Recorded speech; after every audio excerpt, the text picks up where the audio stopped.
Good afternoon, Anna. And hello to our CCF friends. How was your day? I'd love to share a beautiful Bible story with you. Hello, Mrs. Nancy. My day is great. What's the story about? Well, Anna, picture this: a delightful garden where God and humans live in perfect harmony. Think of it as a special place, almost like a temple. Right at the very top of this garden, there's a spot that's incredibly sacred, and right there stands the Tree of Life. That sounds so enchanting. What's so special about the Tree of Life? The Tree of Life is like a symbol of God's life and creative power, and God generously shares it with everyone. In the beginning of our story, God tells humans to enjoy all the trees in the garden, including the Tree of Life. When they do that, something amazing happens. It changes them and grants them eternal life. Wow, that's fascinating. But what happened next? Well, Anna, on the way to the Tree of Life, there's another tree called the Tree of Knowing Good and Bad.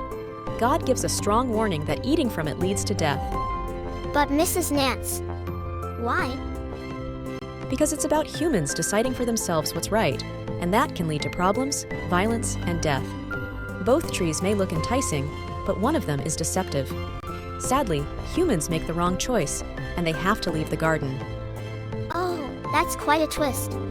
Is there a way for them to return to the Tree of Life? Great question, Anna. Later in our story, there's a man named Moses. He has a remarkable encounter with God at a special tree on top of a mountain, almost like the burning bush.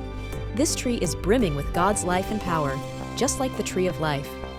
God instructs Moses to lead his people to this mountain and presents them with a choice: follow their own gods or receive life from the one true God. Oh, did they make the right choice? They make the right choice, but as time passes, people start crafting their own gods again, leading to problems and death. I see. Is there any hope in this story? Yes, Anna, there is indeed hope. That's where Jesus comes into the picture. He tells people they can have eternal life through him. He's like the Tree of Life. Jesus calls himself the vine, bringing God's life into the world. He invites people to trust him and change their lives. He shows that humans can sometimes be selfish, but he gives them a new choice: life or death. This time, they choose life, even though it means Jesus dies on a cross. That's really intriguing, Mrs. Nancy. But what's the significance of the cross?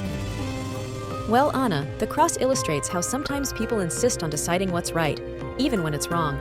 It might seem like the Tree of Life is lost, but Jesus explains that he's like a seed of God's life. He goes through a period of darkness and death, but then emerges into something magnificent. He's done it, and now this new Tree of Life is accessible to us. However, it means letting go of our old ways, just like Jesus did. I understand better now, Mrs. Nancy. So, what's the grand finale of this story? At the end of the story, Anna, it all comes full circle. Picture a new garden, almost like a sacred temple, with the Tree of Life right at the center. It offers healing and eternal life to everyone who chooses to be a part of it. Thank you so much, Mrs. Nance. This story is truly captivating, and you've explained it wonderfully. I hope you all enjoyed today's story. Follow us on our Facebook page for more.